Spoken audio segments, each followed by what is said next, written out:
네, 안녕하세요. 잘자요 산업부에 오신 여러분 환영합니다. 오늘 잘자요 산업부에서는 우리 곁에 늘 있어서 미처 알지 못했던 에너지와 원자력에 관한 이야기를 전해드리려고 하는데요.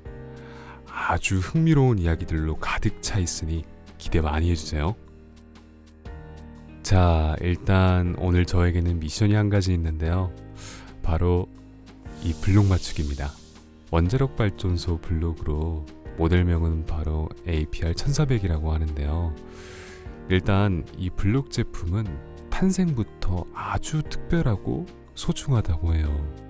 한국수력원자력과 옥스퍼드의 특급 컬래버레이션으로 만들어진 제품이기 때문인데요.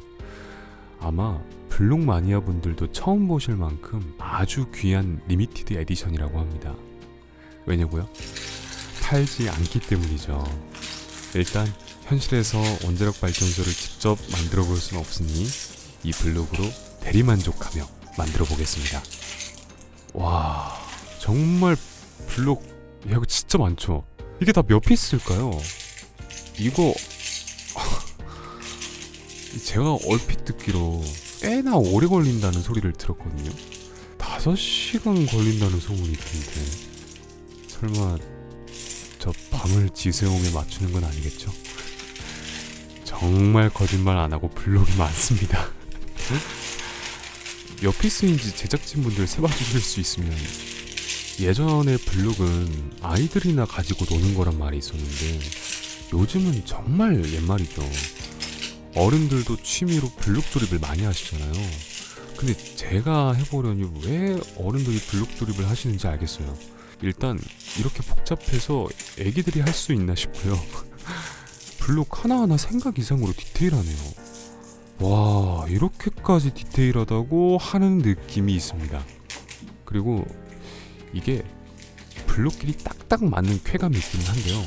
이렇게 해서는 밤을 새워도 못 맞출 것 같고 같은 그룹 부품끼리 미리 구분을 해놔야겠어요.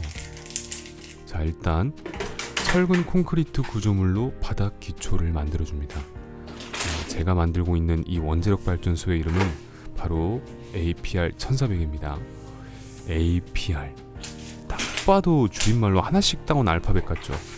저도 이번에 알았는데 원자력 공학은 영어로 된 약자를 많이 사용한다고 해요. 역시 우리는 줄임말의 민족 맞죠?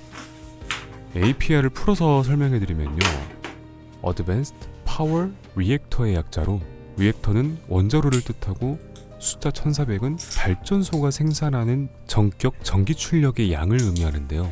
이때 단위는 메가와트로 이 원전은 1400메가와트의 전력을 생산할 수 있다는 뜻이 됩니다. 한마디로 APR 1400은 우리나라가 개발한 전격 전기 출력이 1400메가와트급인 차세대 원전이라고 볼 수 있는데요. 기존에 개발했던 OPR 1000 모델을 개량 발전시킨 것으로 10년에 걸쳐서 연구에 집중한 결과 기존 원전 대비 내진 설계나 경납 건물 손상 빈도 등을 발전시켜 안전성을 향상시켰고요. 설계 수명도 40년에서 60년으로 설비 용량도 400메가와트를 늘렸고 해결료 교체 주기도 늘리면서 경제성도 향상시켰다고 하는데요. 그동안의 설계, 건설, 운영 및 정비를 통해서 축적된 경험과 기술을 기반으로 신개념 기술을 도입했다고 하고요. 국내 원자력 건설 기술 60년 노하우가 집약된 한국형 신형 경수로라고 말씀드릴 수 있겠습니다. 야, 더 높은 출력으로 더 오랜 시간 운전할 수 있다니 에너지 공급 측면에서 정말 큰 이점이 아닐까 싶은데요. 역시 이 대한민국이란 말이 절로 나오네요. 그리고 연구에만 그친 게 아니라 실제로 APR 1400 모델을 적용한 원자력 발전소가 운영되고 있는데요. 가장 최근 건설을 완료하고 가동 중인 신한울 1, 2호기를 소개해드릴까 합니다. 신한울 1호기는 2022년 12월, 2호기는 2024년 4월에 상업 운전을 개시해 두 개의 원전을 한 쌍으로 짓는 건설 사업을 종합 완료했는데요. 국내에서 상업 운전을 시작한 27, 28번째 원전이고요. 4세대 한국형 원전을 적용한 7번째 원자력 발전소입니다. 지난 정부에 멈춰있던 원전 생태계를 이번 정부에서 다시 되살리면서 원자력 업계가 활기를 되찾았다고 하는데요. 신한울 1, 2기의 종합 준공뿐만 아니라 탈원전 정책으로 중단되었던 신한울 3, 4호기 건설을 재개했고요. 안전성 확보를 전제로 운영허가 기간이 만료된 가동 원전 10기, 계속 운전 절차를 추진하는 등 원전 생태계를 복원하고 에너지 안보 확립에 큰 힘을 쏟고 있다고 합니다. 특히 앞으로 15년 이내에 세계 원전 시장 규모가 1천조 원에 달할 거라고 하는데요. 우리나라에서는 정부 출범 이후 2024년까지 총 8.7조 원의 원전 일감을 발주했고요. 1조 원 규모의 원전기업 특별금융 지원을 진행하고 세제 지원 확대 등을 통해 원전업계의 지원을 강화하는 등 다양한 노력을 하고 있답니다. 저는 지금 직육면체의 터빈 건물을 만들고 있는데요. 터빈과 발전기, 배관을 설치해야 하고요. 터빈이 원자력 발전소 건물 중에 가장 크기 때문에 조금 오래 걸릴 것 같네요. 아주 중요한 곳이니 열심히 만들어 보겠습니다. 우리가 전기를 불편함 없이 사용하고 있어서일까요? 전기가 없으면 어떤 일이 일어날지, 우리의 삶이 어떻게 달라질지 전혀 인지하지 못한 채 살아가고 있는 것 같아요. 특히 전력 생산을 위해 거치는 수많은 과정을 잘 모르다 보니 전기의 소중함 역시 체감하지 못하고 쉽게 사용하는 것 같은데요. 만약 전기가 없는 삶을 상상해 본다면 어떨까요? 가전제품은 물론이고 인터넷도 휴대전화도 사용할 수 없어서 일상생활이 아예 불가능할 거고 산업활동도 전면 중단되겠죠. 상상하면 할수록 끔찍한 게 절대 일어나면 안 될 일 같습니다. 어쩌면 휴대폰 알람이 울리지 않아서 집에서 회사로 출근조차 못할 것 같은데요? 아닌가? 생각해보면 인터넷이 마비되면 업무를 못하면 좋을 것 같기도. 아무튼 이제 전기는 현대사회에 없어서는 안 되는 중요한 자원으로 세상을 이루는 중요한 요소라고 말해도 과언이 아닐 텐데요. 그렇다면 전기는 어떻게 만들어지는 걸까요? 전기를 만드는 원리는 다 같은데요. 바로 전자기 유도 방식이라고 불립니다.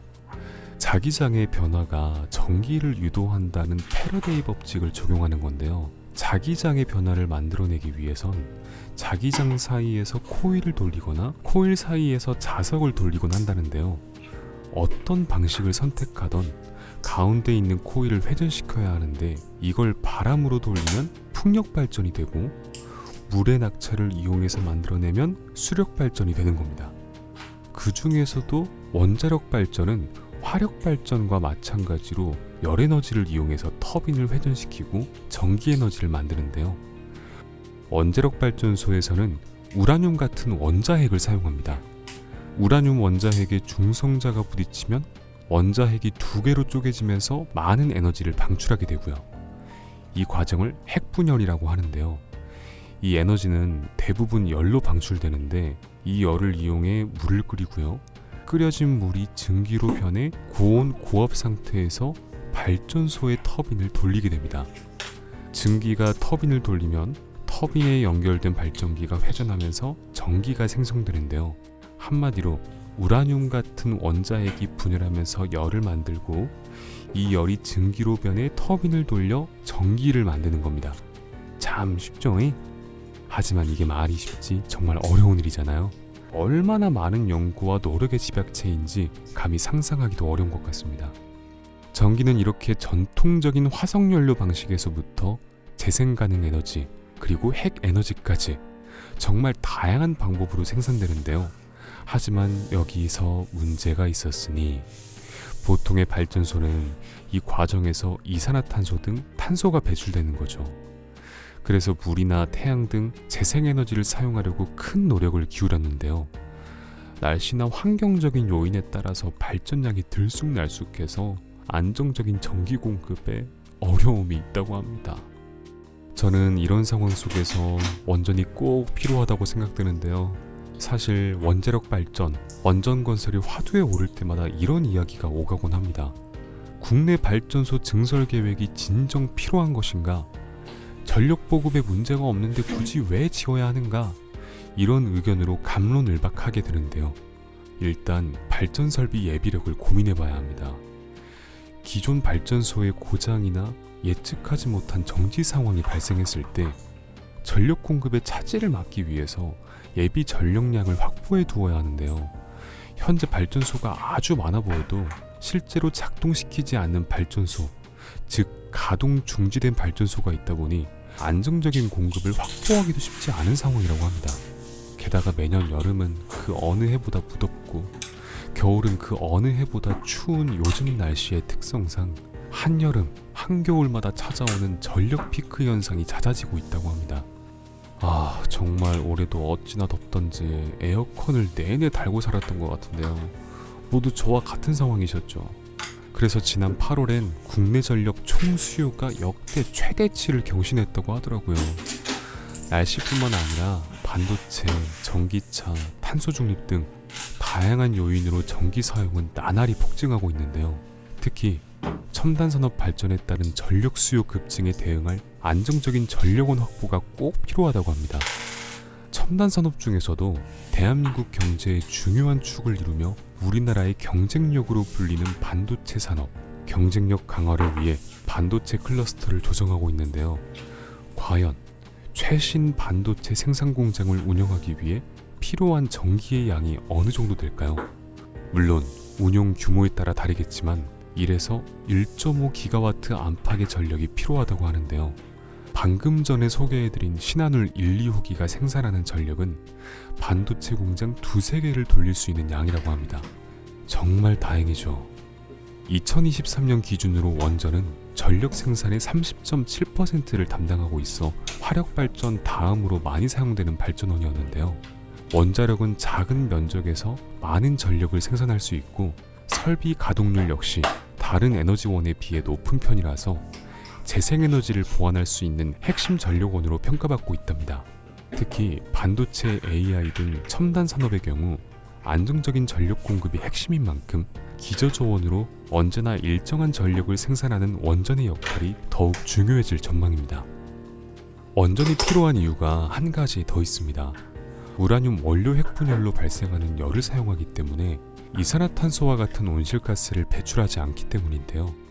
그래서 2022년 유럽연합 EU에서는 원자력 발전을 녹색 분류 체계에 포함해 친환경 에너지로 분류하기도 했습니다. 요즘 같은 시대에 정말 큰 장점이죠. 게다가 대부분의 재생에너지와 다르게 전력을 안정적으로 공급할 수 있어서 재생에너지와 같이 썼을 때 시너지가 엄청날 것으로 예상됩니다. 환경과 자원의 지속 가능성을 고려하면서 공존해야 하므로 우리에게 더욱 필요한 에너지라고 생각됩니다. 물론 이러한 노력을 여러 나라, 지역, 기업, 시민사회가 기울여야 해결할 수 있겠죠. 지구 전체적인 탄소 배출량을 감소하기 위해 다양한 연대가 이어지고 있는데요. 여러분 혹시 아리백에 대해서 알고 계신가요? 아리백은 2050년까지 기업 전력 수요 100%를 재생에너지로 조달하자는 민간 캠페인으로 이때 인정하는 재생에너지는 태양광, 풍력, 수력, 지열 등인데요. 이러한 재생에너지의 경우 지형적 특성에 영향을 많이 받고 변동성이 커 재생에너지만으로 전력 수요를 100% 충당하기엔 다소 어려움이 있습니다. CFE는 카본 프리 에너지의 약자로 온실가스를 배출하지 않는 모든 에너지를 CFE로 인정합니다. 원자력 발전과 수소도 포함하며 한마디로 아리백보다 인정 범위가 넓은 거죠. 최초 제안한 이후 국제사회로부터의 지지를 얻고 있으며 올해 10월에 열린 청정에너지장관 회의에서 글로벌 작업반이 출범했고요. 2025년도엔 한국이 청정에너지장관 회의에 의장국을 맡아 국제사회의 무탄소 에너지 확산을 주도할 예정입니다. 이 귀여운 피규어는 비가 오나 눈이 오나 원전밖에 모르는 한국수력 원자력의 직원 피규어인데요. 원전은 정말 많은 기관이 함께 운영하는데 그 중에는 정부와 한수원뿐만 아니라 민간 기업도 함께 합니다. 그리고 이 모든 이들을 지칭하는 단어가 바로 팀 코리아인데요. 팀 코리아가 지난 여름 국가적 쾌거를 일궈냈죠. 아랍에미리트 원전 사업 수주 이후 무려 15년 만에 체코 신규 원설 건설 사업의 우선 협상 대상자로 선정된 겁니다.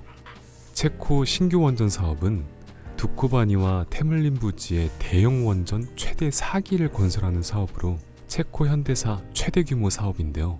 국가에너지, 기후정책의 탈탄소화 전략에 따라 원자력의 역할을 강화하기 위해 최대 4기의 원전 건설을 고려하고 있다고 해요. 해외 원전 사업은 워낙 큰 규모의 사업이다 보니 수주 경쟁 역시 국가 총력전으로 치러지는데요. 지난 2년여 동안 한수원과 협력업체, 원자력학계와 연구기관, 정부 부처 및 지원기관까지 모두 합심해 이뤄냈는데요. 현지에서 지역사회와 상생하는 등 다양한 활동을 전개하며 이뤄낸 쾌거라고 합니다. 정말 모든 일이 뭐 하나 쉽게 되는 게 없다 싶고요. 저야 이번 발표를 통해 알았지만 오랜 시간 공들이며 우호적 협력 환경을 만들어 왔다니 참 대단하고 멋지다는 생각이 듭니다. 물론 단순히 물밑 작업, 체코와의 우호적인 관계만으로 이뤄낸 성과는 아닙니다. 한국형 원전의 우수성을 입증하여 국제적 위상과 해외 시장에서의 수출 경쟁력을 강화하기 위해 미국과 유럽의 원전 사업자가 요구하는 설계 인증을 취득해 이번 수주 경쟁에 뛰어들 수 있었는데요. 설계 인증이란 특정 노형의 표준 설계에 대해 규제기관으로부터 사전에 안전성과 경제성을 인증받는 제도로서 2017년 11월 유럽사업자협회로부터 APR 1400의 유럽 수출형인 EU APR 표준 설계의 유럽사업자 요건 인증을 받았고 2019년 8월에 미국 원자력규제위원회로부터 설계 인증을 취득했는데요. 특히 미국이 아닌 국가가 처음으로 받은 설계 인증으로 한국형 원전의 안전성과 기술력을 세계적으로 인증받은 거라고 합니다. 이번 사업의 경우 더 나아간 점이 체코의 현지 상황과 정부의 요구에 맞춰 1000메가와트급 APR 1000 노형을 제시했는데요. 이 역시 2023년 3월 유럽 사업자 요건 인증을 취득하며 유럽에서 기술력과 안전성을 입증받았습니다. 이번 선정을 계기로 지난 50여 년간 축적된 한국의 원전 기술과 건설 역량의 우수성을 국제무대에서 재입증한 것 같아 기쁜데요. 앞으로 남은 계약 협상 역시 성공적으로 마무리해서 우리 원전 산업이 글로벌 선도 산업으로 발돋움하면 좋겠습니다. 이번엔 원전의 핵심 원자로를 만들고요. 원자로를 둘러싸는 경납 건물을 조립해 보려고 합니다. 원자로는 핵분열 반응을 일으키는 곳으로 터빈을 돌리기 위해 열심히 열을 내고 있을 거고요. 원자력 발전소를 떠올렸을 때 두드러지게 보였던 이 둥근 모양의 콘크리트 건물을 경납 건물이라고 부르는데요. 원자로와 관련 설비를 내장 보호하는 건물로 고온의 열과 내부 압력을 견디기 위해서 아주 큰 사이즈로 짓는다고 하고요. 지진이나 해일 등 자연재해뿐만 아니라 어떠한 일이 벌어졌을 때 최후의 물리적 방벽 역할을 한다고 합니다. 그래서 지금 아주 꾹꾹 눌러가며 절대 파손되는 일이 없도록 튼튼하게 조립하고 있습니다. 하지만 미래에는 이 원전들이 다 작아질 예정이라고 하는데요. 바로 차세대 소형 모듈 원전인 SMR 때문입니다. SMR은 모듈별 제작 설치가 가능한 300메가와트급 이상의 소형 원자로로 기존 대형 원전 대비 3분의 1 규모의 발전 용량과 100분의 1 크기로 축소된 원전이라고 보면 됩니다. SMR은 복잡한 안전장치 없이도 자연적 공기순환, 대류를 통해 피동형 냉각이 가능하고요. 작고 단순화된 계통으로 보다 높은 안전성이 기대되며 크기가 작고 분산형 전원으로 활용 가능하여 일단 입지 선정에 있어서 자유롭다고 합니다.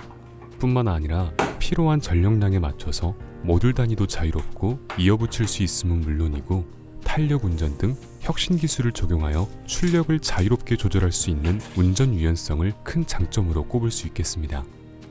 전력을 많이 사용하는 데이터 센터를 가진 빅테크 기업들은 이미 SMR을 통해 안정적인 전력 공급을 계획하고 있다는데요. 미래 에너지 시장의 게임 체인저로 기대를 모을 만하죠. 지금 전 세계는 미래 유망 기술인 SMR을 개발하기 위해 경쟁 중인데요. 우리나라도 글로벌 경쟁력을 갖춘 한국형 SMR 개발을 위해 작년부터 정부 주도로 혁신형 SMR 기술 개발 사업에 착수했습니다. 2028년까지 개발을 완료하는 것을 목표로 현재 정부, 산업계와 연구계가 힘을 합쳐 개발에 총력을 다하고 있습니다.